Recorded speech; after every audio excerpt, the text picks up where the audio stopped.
Welcome to Pages of Pandora. I'm your host, Mansi Jain, and today we have with us Hena. She's an editor, a mentor, and someone who believes words can sing. She loves Hindi film songs so much that she's decided to give them a poetic makeover. She takes those timeless classics and turns the unspoken emotions between the lines into verses that feels just as magical. My very first question to you is what inspired you to reinterpret Bollywood songs into poetry? So I have grown up listening to Bollywood songs, right? They've been a constant soundtrack in my life, whether I'm on a drive or, celebrating something or even going through a heartbreak for that matter. But the best part about these songs is even after they are over, they leave you with a lingering feeling at the end, which was more pronounced, during our cassette era. So I'm officially of the age where I'm like, Hamare zamane ke time pe. But of course now ads play immediately after, so those few moments of silence are not necessarily experienced, but my book can be considered to be a homage to those lingering feelings just expressed in words. Okay. So you said that you are crazy about Bollywood songs, especially the classics. Can I ask what got you into those songs? Um, I mean, it's something that just happened naturally, because if you have grown up in Mumbai in the 90s, it's impossible to sort of isolate yourself from Bollywood and its music. I had siblings, elder siblings, and of course, I had my parents listening to songs from another generation. So I have this, I think every Mumbaiker who's grown up here has had this. Cross generational exposure to different kinds of music. So, yeah. Now I'm gonna quote a particular verse from your book. ये वक्त की हवा और हम किनारे पे इस नज़ारे के गवाह झोंका है मौका है और महफिल है क्यों ना हो जाओ इसमें शामिल. I really love this line. So my question to you is, in this line you embrace the moment. How do you know when to fully be present and when to hold back? जब झोंका होगा, मौका होगा और महफिल होगी, तभी I'll know that it's the moment to be embraced. But I think this happens naturally. We don't sort of make that conscious choice that, hey, I'm going to live in this moment. Because the moment that conscious thought comes, thoughts don't come in isolation, they come in a parade. So as soon as we think, hey, I'm going to live in this moment, the next thought is, am I truly letting go of everything? Am I actually thinking of work? Am I thinking of my relationships? And then there's that whole thing, you don't want to think about a white elephant, but the first thing that appears in your mind is a white elephant.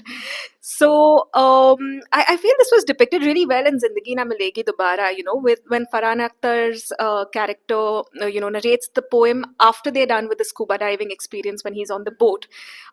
That's the kind of retrospective moment or hindsight that you have that, hey, that was a moment I really truly embraced. So yeah, it can be felt as an afterthought, but when you're actually in that moment, it's just divine intervention. It's not something we choose. Okay, so do you have a moment like that in your life wherein you were living the moment and you were already getting nostalgic about that moment? You were like, oh, I'm gonna think about this. Oh, several of them, especially, while traveling, especially when we're on a drive. It just goes by so fast, and I'm the kind who will, like, I experience a lot of FOMO too. I'm like, I want to see this side and this side, and I mean, but it's, yeah, you're capturing everything at I don't know what rate of megapixels, but yeah, I think that is the best example of actually capturing the moment and living fully in it. Totally makes sense. You reflect on the regret of incomplete experiences. How do you embrace unfinished moments without feeling burdened by them? So, if I may be a little theoretical here, since I have a banking and finance background, we have this concept of sunk costs, right?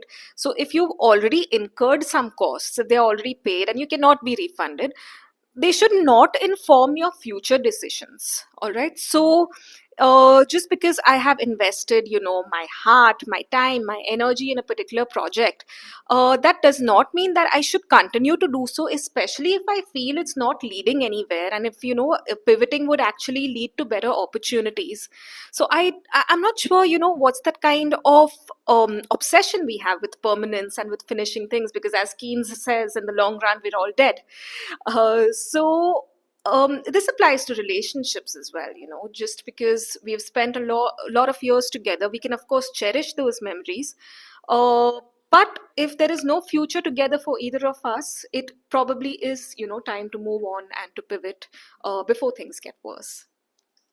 But don't you think the 5 years that you invested in the relationship are gonna kind of hold you back? The memories are gonna hold you back. How do you move on from that? Is there a specific mantra that you follow? It's easier to preach than practice. But every time you have to remind yourself. So I spoke about sunk cost. Now I'll also speak about stop loss and opportunity costs because so when you see something going in a wrong direction, you can decide to so in the case of share markets, if you know that the prices are falling, just sell it off before they fall further, so you have made a slight loss, but it could have been worse, and you stop that loss. Similarly for like relationships, like I said, before it gets worse, just stop that loss. So keeping that in mind, and opportunity costs as well, that hey, I am letting go of something that I could have gotten instead. So I really like this life coach called Matthew Hussey, if you've heard of him. So I liked his example where he showed two people playing this tennis match. Um, and every time this girl was hitting the net, her coach told her, don't focus on the net, focus on the distance between the net and the sky. So, there are infinite possibilities beyond what we have been exposed to so far. And I think that's important to keep in mind. Wow, that was wonderfully answered, and I got to learn few things: sunk cost, opportunity cost. Okay, so you questioned whether the baggage of past was truly necessary. How do you decide what to carry forward and what to leave behind? So when we think of, the baggage of the past, we tend to think of external aspects like leaving people behind or leaving situations like a job behind or whatever. But I think it's so much more of inner work, leaving certain patterns that we've grown up with behind. For example, a pattern of seeking validation constantly. If that pattern is ingrained within us, it will present itself to us again and again.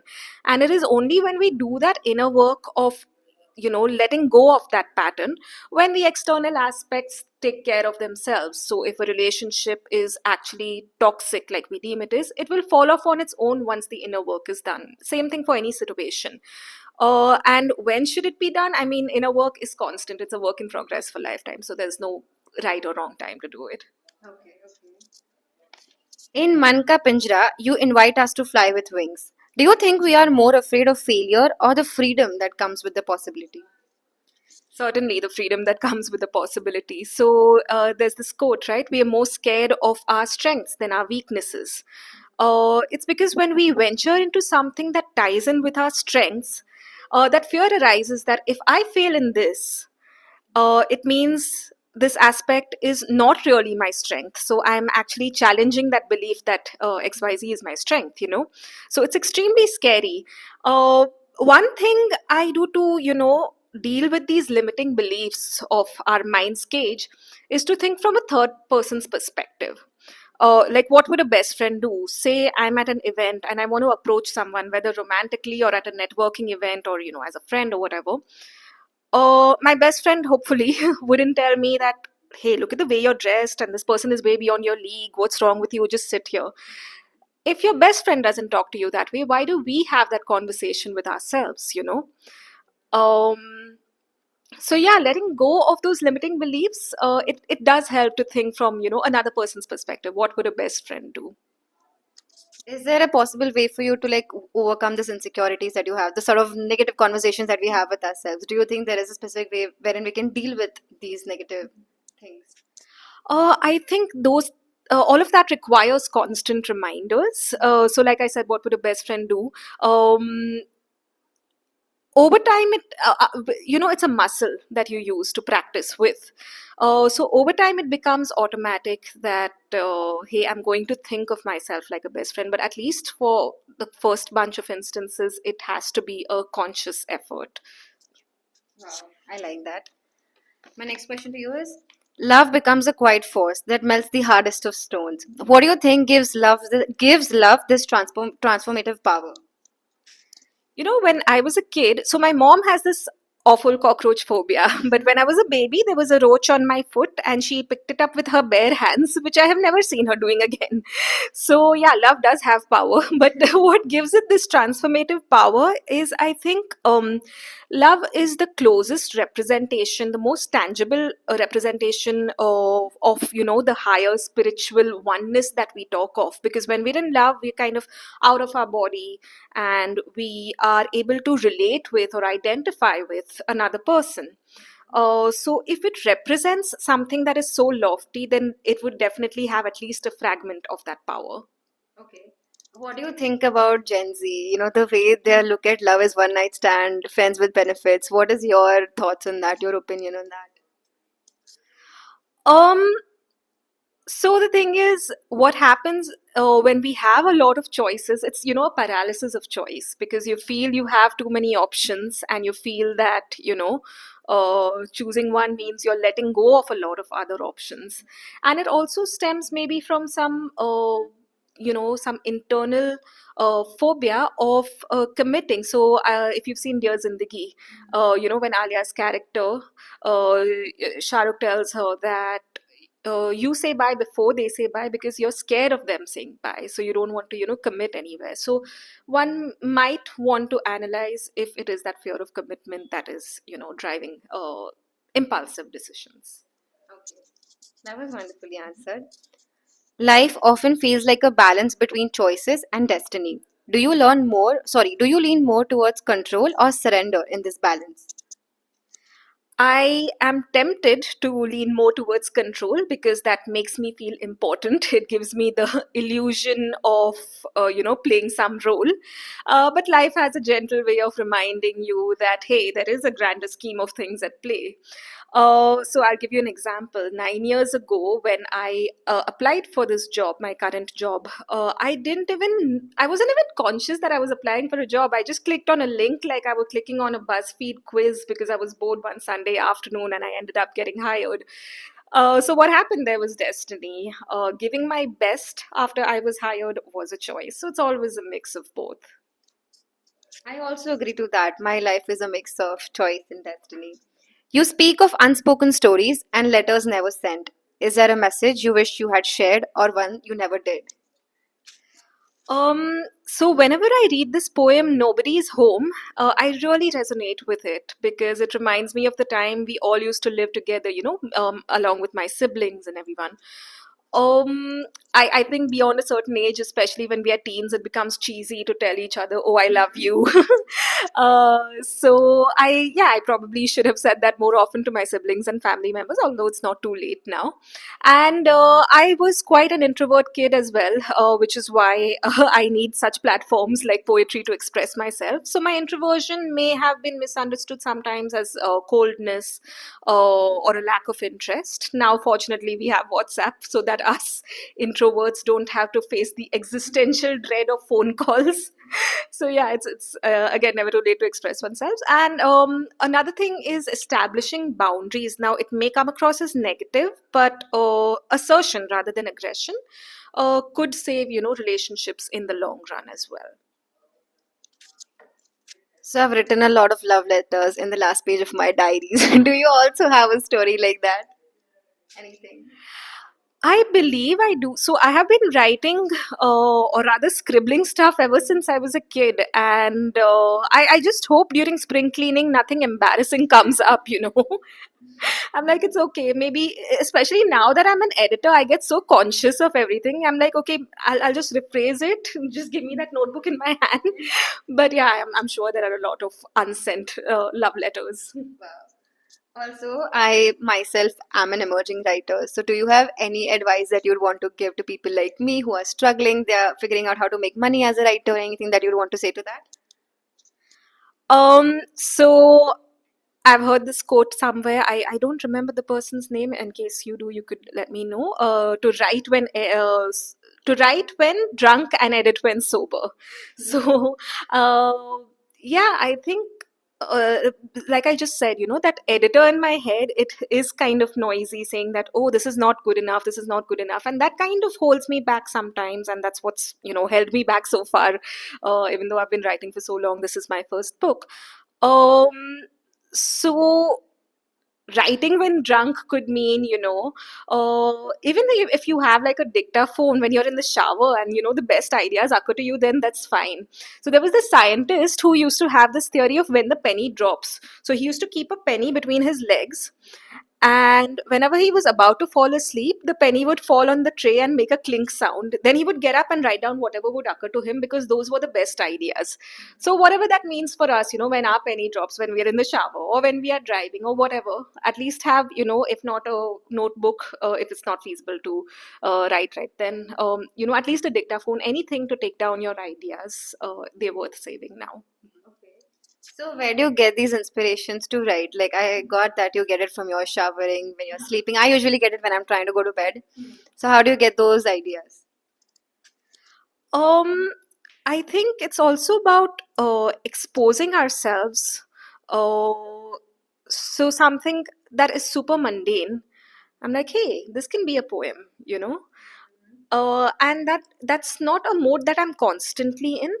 I work along with my creativity. So if I am in the creative flow, great, I'll keep writing. If I am low on creativity, I don't fight that, hey, nothing is occurring to me, I'm not getting inspiration from anywhere, because that inspiration will come from within and it will come in due time. So maybe use that low time to do something more technical, including editing or, whatever it is, or even researching tools that can help you, new technologies that can help you.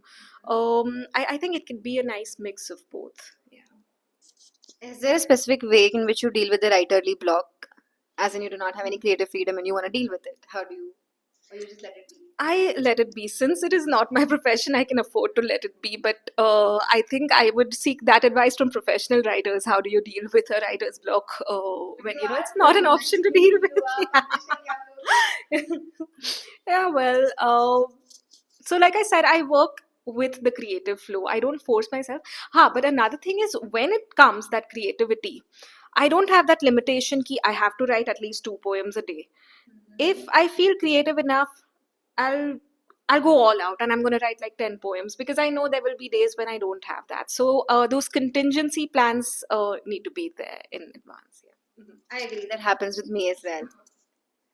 You emphasize the importance of keeping your inner child alive. How do you keep that sense of wonder and play even alive now as an adult? So it's often said that a child is fascinated by the green grass and the blue sky, whereas for an adult, it takes like a green sky and blue grass to be fascinated, because for children, everything is new.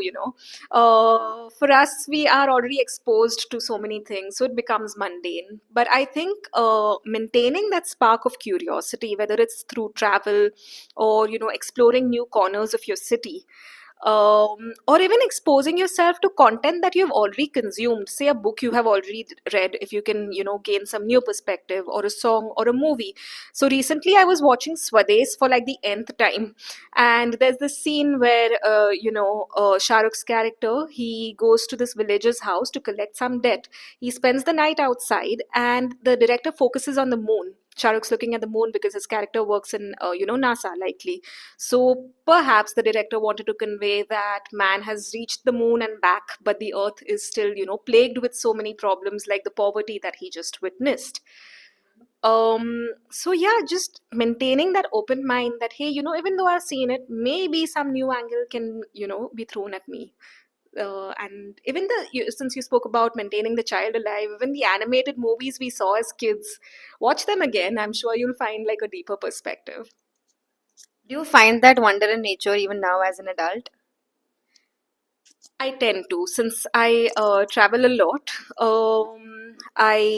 Even when I'm taking a walk in the woods, I think, in fact, at this age, we have like a newfound, yeah, love for nature. Like, I, I was just sending pictures of birds to my friend the other day, and she was like, "Oh my gosh, we're of that age now where we enjoy bird watching," and I'm like, "Okay." But yeah. Wow, that might have made you feel old, right? Did it? Older and wiser. That's an interesting way to look at it. You mentioned the vastness in the tiniest of things, like a drop holding the ocean. What's the one small moment in your life that holds infinite meaning? So I think spending time with loved ones, especially, so for example, my father, he lives in Chile. So, whenever I go there or whenever he visits India, every moment I spend with him matters a lot. And it's ironical since you spoke about infinitude and I'm speaking about, the limitation of distance. But it is in fact this distance, this limitation, which makes me want to maximize the value of each moment. So even though it seems like a juxtaposition, limitations actually tie in with infinitude if you look at it the other way. That was so beautifully answered. I really, really liked it. There are a lot of beautiful illustrations in your books. I would really want to know where did that come from? Where it like drawn by you? What is it? So they were drawn by me, but they were more of an afterthought. So after I completed the poems, I started scribbling something, and I was like, "Hey, why don't I include them in my book as well?" So they've enabled me to say that okay, my book is in three languages: Hindi, English, and art.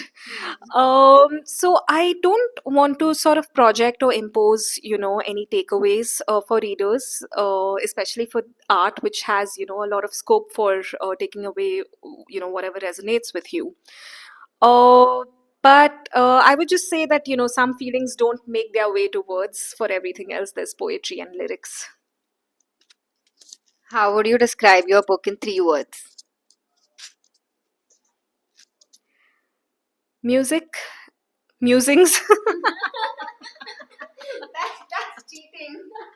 Okay, let me think. I would say it's a dialogue. Mm, lyrics, poetry.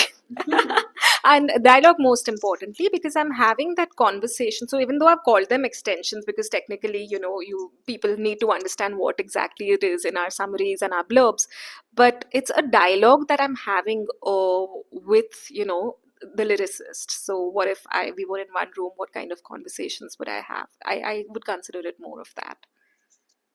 Okay, I also want to talk about like the translation aspect. So I really enjoyed singing those Hindi ones that you've written, but I did not have that similar kind of fun when it came to English. I would want to know what was your process. Are you more comfortable with Hindi or English? What was it like?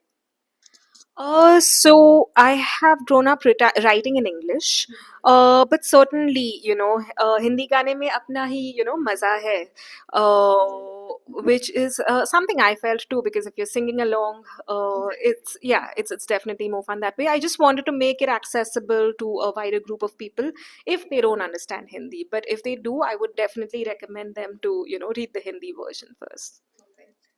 Also, why not start your own YouTube channel with something like this? I was really wondering. This author, she has such beautiful voice, the way she's describing things, the way she has given like a new version to all of these songs. So why not have like a whole YouTube page for yourself or an Instagram page? Well, someday. So these days, I have been uploading certain videos on Instagram, of singing and, narrating some of my poems, but it's more of a personal account. Someday, when I'm brave enough, when my man ka pinjra is, open, I will definitely consider having my own channel and stuff. Yeah, I would really love to see your own channel. Now, is there any specific book recommendations that you'd want to give to us in terms of music when characters are maybe interested into music, story writing, nostalgia, love, anything that is related to your book? Um, so I know this will come across as ironical, but I don't know too many books, which are, into music and poetry and stuff. So for me, for example, I've spent the last couple of months reading books like Daring Greatly, which has also partly helped me to dare greatly enough to publish this book.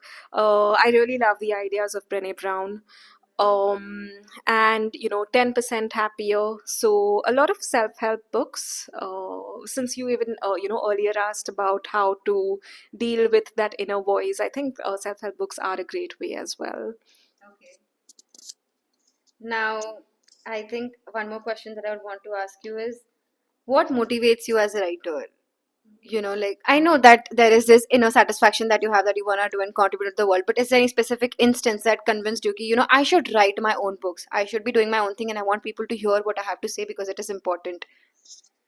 So the first poem I ever wrote was because my mom, so I was in this poetry competition, and the one that I was going to recite was very short. And my mom and I really liked it a lot. So we didn't want to, do away with that poem. So they said, can you extend it? So my mom wrote a couple of verses, and that was the first time she ever wrote. And I said, oh, this is possible. You can write poems. So yeah, that was the first instance when, I mean, the moment you know something is possible, so it's very interesting. Even when you look for something in your room, you could spend hours searching for it, but when somebody tells you it is on the windowsill for sure, then you're much more likely to find it. So once you know it is possible to write something, it flows a lot more easily and seamlessly, I feel. Wow. Now, talking about your voice, is it like genetics or you developed it over time? Like the singing voice? It's again a hobby. I've not received any training. Um, More of a bathroom singer for that matter, but Oh, yeah. with that voice, you cannot call yourself a bathroom singer. I am the bathroom singer. Now, my last question to you would be if there's one particular feeling that you would want readers to walk away with when they finish reading your book, what would that feeling be? I think curiosity. Because like I said, having that childlike curiosity, even after you finish the book, how about revisiting it and seeing if anything new is thrown at you? So curiosity for sure. Wow, that was nice. Thank you so much, Emma, for joining with us. Now, I'd like to take a moment to fangirl. So, I have my copy right here, and I want you to sign it for me. Sure. Twist it.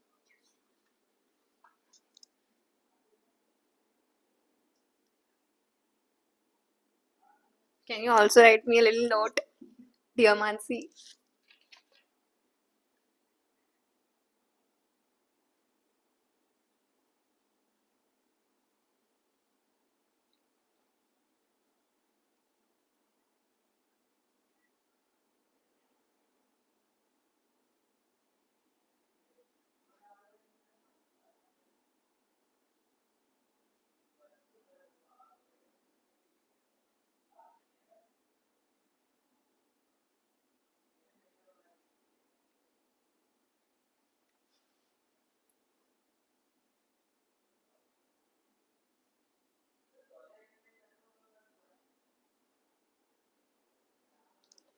Oh, sorry.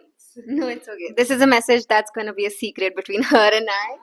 But yes, thank you so much for joining us. Thank you very much. Yes.